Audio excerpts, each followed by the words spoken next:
ROAS is the most thrown around term in e-commerce marketing. People are hired for it, people are fired for it, but what makes a good ROAS and why should you be careful when using it? Well, that's what we'll be taking a look at today. Let's go. Hey guys, welcome to Metacake, where we break down the principles behind creating a highly successful e-commerce business. My name is Kenneth Ott, and today we're talking about ROAS. What makes a good ROAS and why you should be careful when using it. So first, let's go ahead and define what ROAS is. So ROAS in simple terms is just revenue divided by ad spend, and it's typically calculated on a very granular level, right? So when most people in e-commerce are talking about ROAS, they're usually talking about it by channel or by campaign, like what's your Facebook ROAS or what's your average ROAS inside of Facebook or one of these other channels. And they might be talking about the ad set or the ad level. But when you calculate it, I don't find that to be helpful. The way you calculate it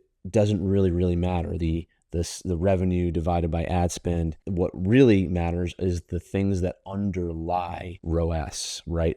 ROAS is a compound metric in the terms that we call it, meaning there are metrics that are underneath ROAS that influence it. And those metrics span from things like your marketing, right? Your acquisition machine inside of your business, all the way over to your products and your business strategy. And because it spans all those different systems, that is why you can't judge your marketing simply based on ROAS, right? Because it simply doesn't control ROAS. Marketing does not control ROAS. And so I'll get into what those underlying metrics are in a little bit. So first, let's talk about what is a good ROAS? Like what makes a good ROAS and what number should you be going for? This is a great question. And if you do a search online, you'll find a lot of people talking about all sorts of good ROAS and bad ROAS answers, right? Some will say it should be 17 to 14x. Some say it should be 1 to 4x. But while you may want to find a way to benchmark yourself against other people so that you can measure how you're doing,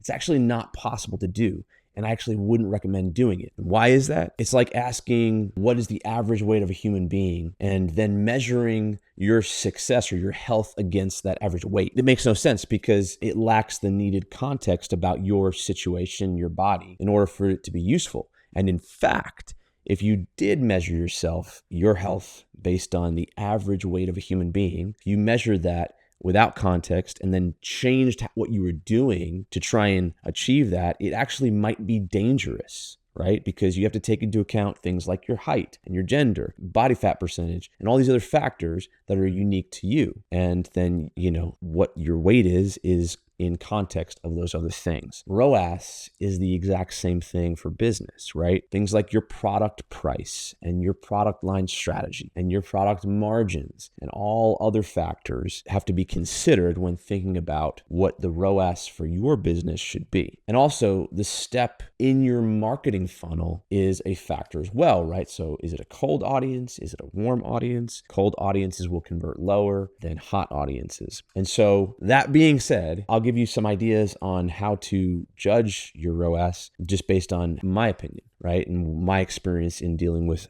almost 1,000 brands in this way. Here's a starting point for you. First, a ROAS of less than 1 means you're basically losing money on that sale. And now, before you freak out, like that may not be a bad thing because maybe you make a bunch of money after the sale, right?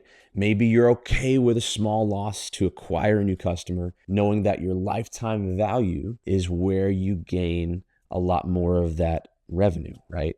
And this isn't that uncommon, actually. A lot of businesses that, when you dial in all your metrics, a lot of businesses will be okay with losing a little bit on the first sale because they know that they'll gain on the future sales, right? But it requires you to dial in your business model and your product line strategy, which we have a lot of other videos and resources and articles on how to do that. And so what is a good ROAS? What is one that you should be targeting? Well, I would say one that is as high as you can get it at every stage of your marketing funnel, right? And so I like to see more than 1 on cold traffic, right? That means I like to not lose money on the first sale. Now, I actually like to make money on the first sale. And right, by the way, ROAS, return on ad spend, does not account for your profit, right? So your product margin, right? It doesn't account for your product cost. And so you may have a positive ROAS, but still be losing money because you've got cost in the product itself, right? It's not accounting for just the profit part of the product. So that's important to understand, because some people may be like, yeah, we're positive on ROAS, we're making money. Not necessarily, right? Only you got to account for product costs. I know this is sort of basic business stuff, but depending on how large your organization is, not everyone may understand this. But I like to see more than one on cold traffic, but that isn't a hard and fast rule. And it's really not a reason to stop marketing if you're below that.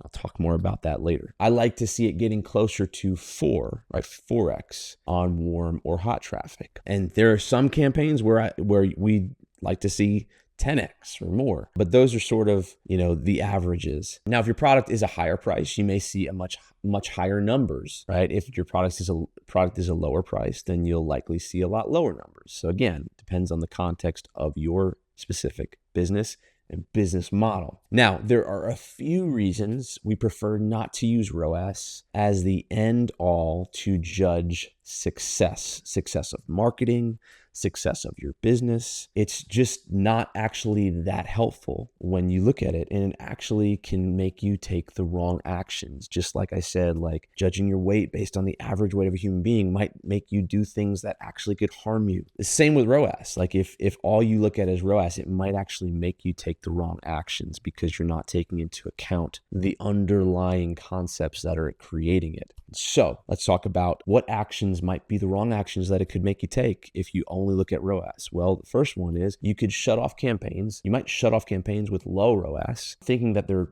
just not performing, when they actually may be feeding the campaigns that deliver high ROAS later on. So the classic example might be like a campaign for a lead magnet. A campaign where we actually don't sell a product, we try and get an email. God forbid we don't sell a product, right? But there are strategies where a lead magnet to an email actually allows us to sell a higher priced product as part of our funnel, right? Later on. But if you just judge that based on ROAS, it would have a ROAS of 0, right? We have no return on ad spend for that specific campaign, and you might shut it off. I've seen people do this all the time. Now, it might be obvious with a lead magnet campaign where you're not actually selling something, but there are other lead products in your business. You just may not be aware of them. It's the things that people come in, that draw people in, that create traffic and create a sale where you may not be making so much money, but you're kind of getting a customer in the door. Those campaigns may not be performing as well as you think when you look at them, but they may be feeding your campaigns down the line, right? And they may actually, if you shut them off, actually hurt your business. Another thing that you might do is you might choose not to market in certain channels that might actually be great for your brand and brand awareness, but not have a direct ROAS, right? So brand awareness is a real thing. And we see channels that don't look like they're performing, but when they're shut off, we see actually revenue drop and ROAS across the board drop. And so that happens. You might waste tons of time in executive meetings talking about your ROAS compared to other companies' ROAS and why yours needs to be higher and why theirs is whatever and whatever. You might actually waste tons of time. I've been in these types of meetings. I've consulted with people who spend a lot of time searching for the perfect ROAS, and it just wastes a lot of time because it is not really the thing underneath the thing. All right, we're going to get into that. You might actually churn through marketing people because they can't deliver you a certain ROAS. And here's a hint. It's not actually in their control. You might be hiring marketing people because they promise you a high ROAS. And again, hint, it's actually not in their control. If they promise you a high ROAS, you should run away from them. So look, the metric that we like to use more than ROAS is something that I'm going to get to in a second, but there are underlying metrics, and there are metrics that are really, really important, right? And there's something that you should actually be focusing on instead of ROAS, actually something that actually makes you a lot of money. So I'll get to that in a second. What would be a good ROAS by channel? And let's take the top, I'm going to take top 3, right? So a good ROAS on Amazon, right? Your Amazon channel, and a lot of direct consumer, like Amazon is not e-commerce. Amazon has its own e-commerce brand, right? And so we talk about that a lot, and I can link to videos on the difference between selling on Amazon and selling your own e-commerce direct-to-consumer channel. So it's not your e-commerce channel, it's Amazon's e-commerce channel. But you might actually have your products listed on Amazon, and that is part of a cohesive e-commerce business strategy. And so ROAS on Amazon, if you're advertising on Amazon is going to be your highest ROAS. And why is that? Generally speaking, it's because you have a captive audience of current customers. They're Amazon customers, and those aren't your customers, but they're a captive audience, right? They're in that system. And so this isn't really cold traffic like a traditional e-commerce site that has to generate cold traffic. And therefore, it can't actually be compared to cold traffic on your e-commerce site. It's a completely different experience. And so the equivalent would be like if you were able to calculate what it would cost to acquire a new customer, bring them to the Amazon platform, and then sell them your product. That might be similar to what a cold traffic campaign to your e-commerce site on Shopify or wherever you own it would be like, because Amazon has a captive audience already. They've already acquired the customer. So that's why that ROAS will generally be the highest. So what's a good ROAS on search like Google or PPC? That's generally going to be that mid-level. That's going to be higher than the last one, which would be paid social. So Google ROAS is going to be higher than most like Facebook ads and those kind of things. And why is that? Because there's actually search intent for the audience on Google, right? So search engine marketing ads, right? So Google, Bing, etc., are contextual within the search that someone is performing. So that means that the person is already looking for something, right? They're either problem or maybe even solution aware. And that ad is actually presented to them when they are wanting to buy, when they're looking for the solution. They have intent, they're looking. So therefore, the effort required to get them to click is a lot lower. And the resulting conversion rate, assuming that you give them what they're looking for, is actually a lot higher because there's intent behind it. So that's why that ROAS is going to be higher than the last one, which is paid social. All right. So this is your Facebook, your Instagram, like all those kinds of things. That's going to be your lowest ROAS generally. And why is that? And it actually changes by platform, right? And so you need to look at this in context. And we've actually recorded quite a bit of content on how to look at advertising inside of the various social channels, because each one has a different purpose, and each one, because of that purpose, needs a different strategy to actually achieve results. Anyway, it's going to be the lowest one generally. And why is that? Because people that are seeing your ads while they're doing something else, right? So they're consuming content that they're looking for, and they're not looking for your solution. Like they're not aware of it. They're just like, and we know when you're scrolling on Facebook, you're not looking for an ad, right? And so you need to be able to interrupt them and impress them enough and attract them to actually switch focus. That's the hardest thing. Make them switch focus right now, click on your ad and do something. Like if you think about that just in the actions that are required, that's actually pretty hard, right? It takes a lot of effort, and that's why it's the lowest. And so those are some of the baseline ideas of how you judge ROAS by some of those top channels. But here's the deal. This is all garbage. Why? Because the thing that doesn't change in each of these channels is your site and your offer. And at least for most of us, unless you actually are tailoring your website for each channel that you're marketing on, and like sending someone from Google to a certain page and a certain PDP and a certain offer, and sending someone from Facebook to a different page and a different PDP and a different offer. Most people aren't doing that. And the more you can do that, the better. But because you're not doing that, all of these don't take into account your site and your offer. And so when you are judging ROAS based on a number on these different channels, none of them are taking into account your site and your offer. And so that is the key. You need to do that. And that means that you could have a great cost per click on Google or Facebook and still have a poor ROAS, a bad ROAS, right? Because you might have a bad offer and your site may not be converting. You could have a great click-through rate on your Facebook ads or a certain campaign, but it would still show you that you have a bad ROAS. So on that campaign, the ROAS would still be bad if you have a bad offer and if you have poor conversion rate and a poor site experience, right? So this is one of the reasons why ROAS is a bad metric to judge marketing activities, because your marketing activities could be doing really well, but you wouldn't know that if you had a bad offer that no one wants and a poor conversion rate, a poor site that actually doesn't sell your product, or you're attracting the wrong customers. And so your click rate might actually be really good. Your ads might be actually really performing really, really well.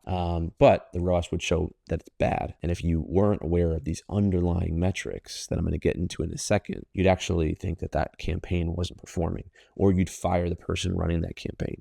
You could have the best marketer in the world. If you have a bad offer, you're going to have a bad ROAS. Poor ROAS. Let's get into why ROAS then, if this is the case, right? Ken, you're telling me I shouldn't look at ROAS. Okay. If that's the case, then what is the metric that you should be tracking and actually looking at? Like I said, you can't focus only on ROAS. It's just a poor metric to use to run the business. It's fine if you want to benchmark yourself around it and, measure your success over time. It's something to look at, but it's really poor for running a business, and actually even worse for diagnosing what's working and what isn't. So what should you focus on instead? Your focus as a business owner, as a high growth, healthy growth e-commerce business that's trying to create a valuable business that has sustainable revenue into the future, we know that our focus needs to be on customer lifetime value. That's the only actual metric that you should care about for running a valuable, successful business. Customer lifetime value is that end result that you're trying to drive up, right? When that's high, it means customers are buying again and again, over and over again. They're coming back to you. You're acquiring customers, you're winning customers, you're making money, you're creating profit, you're creating value in their lives, and thusly you're creating a valuable business. And so that needs to be the focus. Now, a lot of people don't know how to calculate that. And we've got various other resources on how to do that. But that being the focus, now we have to look at, well, how do we start to achieve that? What metrics can we use to help judge if we're growing lifetime value or actually help increase lifetime value instead of looking at ROAS, right? And so here are the marketing metrics that we would use. And I've got a whole video and articles that go into, a whole bunch of them that go into all these different metrics. But I'll just talk through the ones that you need to care about. And then you can go look at our other videos and our other articles for actually details on how to get into each one of these. But the ones that you should look at instead of ROAS, I come at it from two different angles. So first, I come at it from top down, right? Top down means 30,000 foot view. Instead of ROAS, what should you look at? There's a metric that we call ASR. That's ad spend to revenue ratio. And that's simply what's the percent of our revenue that we're spending on all ad activities, all marketing activities, right? So that percentage tracked daily, tracked by channel is actually how you run your business at 30,000 feet. So what that means is what a healthy percentage is for your business, right? And you can look at that, and if that's out of whack, let's say it's supposed to be around 20% or 25%. Let's say you look at it and oh my gosh, it's at 40%. Well, something's out of whack, right? I don't know what yet, but I know something's out of whack. This is why it's a great executive metric, because it doesn't get caught in who's not performing and what channel. And I don't want to do Facebook because Facebook ROAS is bad and whatever. It doesn't get into that, right? It just tells you how much am I spending in advertising as a whole and what am I making? Because we know we need to be spending in advertising in order to make revenue, right? And we need to be spending the right amount. Now, I go into benchmarks of what to see and our team likes to see in the health of certain businesses in another post that I'll link to. But that is the top-down metric. Instead of ROAS, look at ad spend to revenue. We call it ASR. Bottom up. Like let's say it's out of whack or it's not out of whack, it's really good, but we don't know what's actually working. We don't know what's wrong and what's working. Well, then you have to look bottom up, right? And bottom up is basically all the individual metrics that lead up to these compound metrics like ROAS or ad spend to revenue ratio. And so I'll list them off real quick. It's CPM, which is basically what am I paying for a certain number of impressions? It's cost per click, which is what am I paying per click? Those two are in the marketing category, right? Marketing can actually influence those two metrics, right? Marketing can't influence the other ones I'm going to talk about directly. Indirectly it can, but not directly. But your ad people and your marketing people, they can influence, your CPM and your CPC, right? Cost per click, right? Because it's all about ad copy and images and what you say and all that kind of stuff, right? Tactics and ad types, all that stuff. So the CPM and CPC, that's on the acquisition system. If you know our three systems, you'll know that that's the acquisition system. And then there's conversion rate, right? And that's basically how am I converting people through my web experience, right? So that takes a customer journey. Like the marketing people don't really influence that directly. Indirectly, they do. If they send the wrong people, that's not going to give you a good conversion rate. But the conversion rate is really a problem of what we call the conversion system. And that's where your customer journey comes into place. And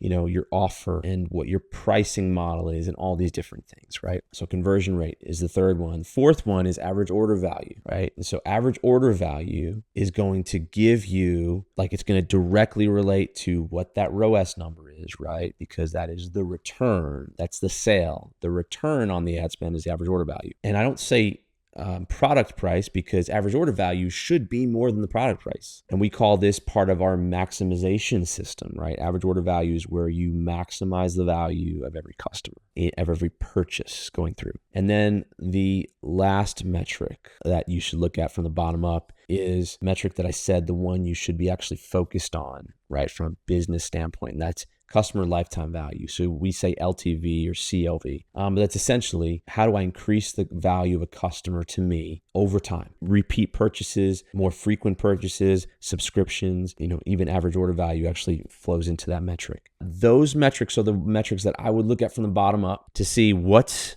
out of whack or what's working, if ROAS isn't looking good, or even better, if ASR is not where it's supposed to be, or doing really, really well. That's what I would start looking at. And this allows you to give a high level view of the business without getting into the weeds, and then also gives you a way to diagnose issues or illuminate levers that you can pull of the good things that are happening without getting caught into literally trapped and distracted down rabbit trails of, a bad ROAS and then firing someone or canceling a campaign or doing whatever you do. Those are not the things that actually create a healthy, long-term, successful business. And so I want to help you avoid those things. And if you want to learn more about all these metrics and exactly how to leverage them and pull the triggers, there's a bunch of other videos and articles that we can link to. Now let's talk about, how do you improve your ROAS within the context of all of these other metrics? Since this is a ROAS video and I want to give you everything about return on ad spend and all the details of how to understand it, let's understand how we actually improve it in context of the other metrics. And so, as I mentioned, ROAS is a compound metric. And what that means is it's a combination of the cost of traffic,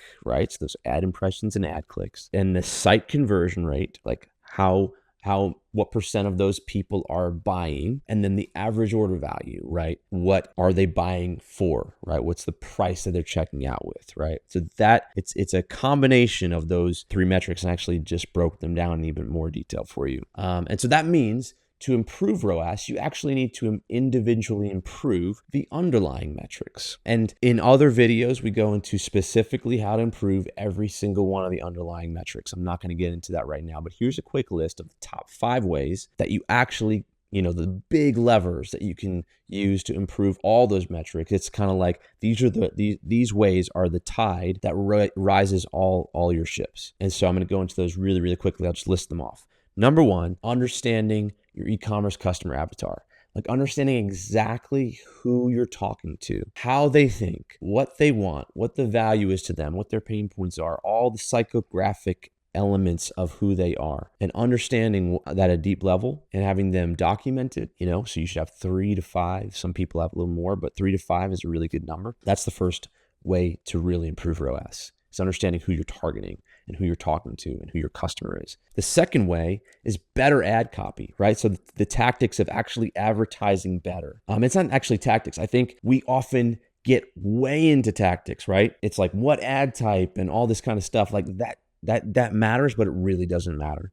Getting better at advertising is actually what needs to happen, right? And so that you're able to communicate people and write ads that self-select people and pattern interrupt people and hit them the right way and create intrigue and make them want to click and learn more. That's better ad copy. And by the way, we have a lot of resources on how to do all these things. The next one is better targeting, right? And so this is where maybe some of the platform tactics come in, right? Making sure that you're improving your chances to get a click by actually putting your ads more in front of people that might care versus people that don't. And I like to actually think about, traditional old school advertising when I think about these things, rather than the digital advertising that we all do all day long, because it's a little bit simpler, right? And if it works then, and that way, if you can make it work in magazines, and you can make it work on Facebook, right? You wouldn't put, an ad in every magazine out there, right? You'd select the magazines, back in the day, the magazines that you believe your target avatar gets influence and reads, right? So they have your audience, and then you'd put your ad there, all right? You write it a certain way for that audience, and you might write that ad differently than the other magazine that has a slightly different audience, but your audience as well. You might write that ad differently, right? And so better targeting. Like, you want to optimize your chances of success through targeting. That's the third thing. Fourth one is a better offer.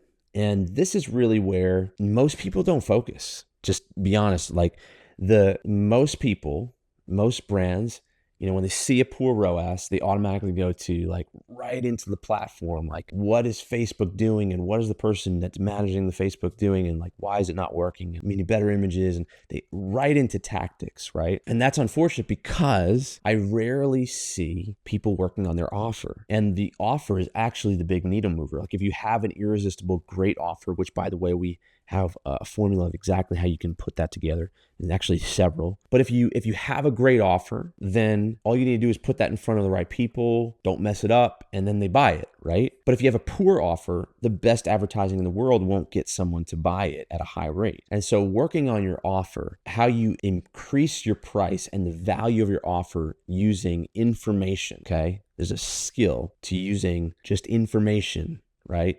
Not anything physical, to actually increase the value of your offer through things like a value stack and through things like positioning. Positioning is a big one. That's a big one. Okay. So better offer, better pricing, better positioning, better value. And then the last one here, the fifth thing in the top 5 ways, is improving your e-commerce customer journey, specifically on your website. So I'm talking about like your store design, your customer experience, how you upsell and cross-sell. There are actually strategies and principles that actually influence that entire buying experience, right? So it's not just pretty design, not just pretty pictures. When we go through this, have formulas that we use to actually, because we know over hundreds of e-commerce stores what the great customer journeys have in common, right? And it really is very, very common sense and simple, right? But there's a specific formula for your customer journey, right? And you have to design it, right? It's not just making it pretty. You have to design all the steps in it, right? And we actually have a product called the Perfect E-commerce Website, which actually gives you the high-level overview of how to begin to create this. Every page has a strategy and a philosophy. Every page has a purpose and actions that you want someone to take, right?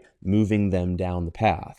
If you just do it without intention, then it's not going to work. And that's what most people do, right? Most people just buy a template, throw it up there, and throw some pretty pictures and put the product right front and center and say, please buy. And a lot of people have a lot of success with that. But how much more success could you have if you actually did it intentionally, right? And so that e-commerce customer journey on your website, the design of your store, visually and physically, the strategy of how you get the right products in front of them at the right time in the journey, and how you help someone get to what they need as fast as possible, how you upsell and cross-sell people, how your brand is communicated, how you tell a story that someone actually wants to be a part of, right? So that they're not buying your product, they're buying your brand, right? That is the value of a customer journey. And by the way, that last thing, buying your brand, not buying your product, it's critical. We talk about that a lot. Hopefully you catch that. And so those are 5 ways that you can actually increase your ROAS, but actually those 5 ways will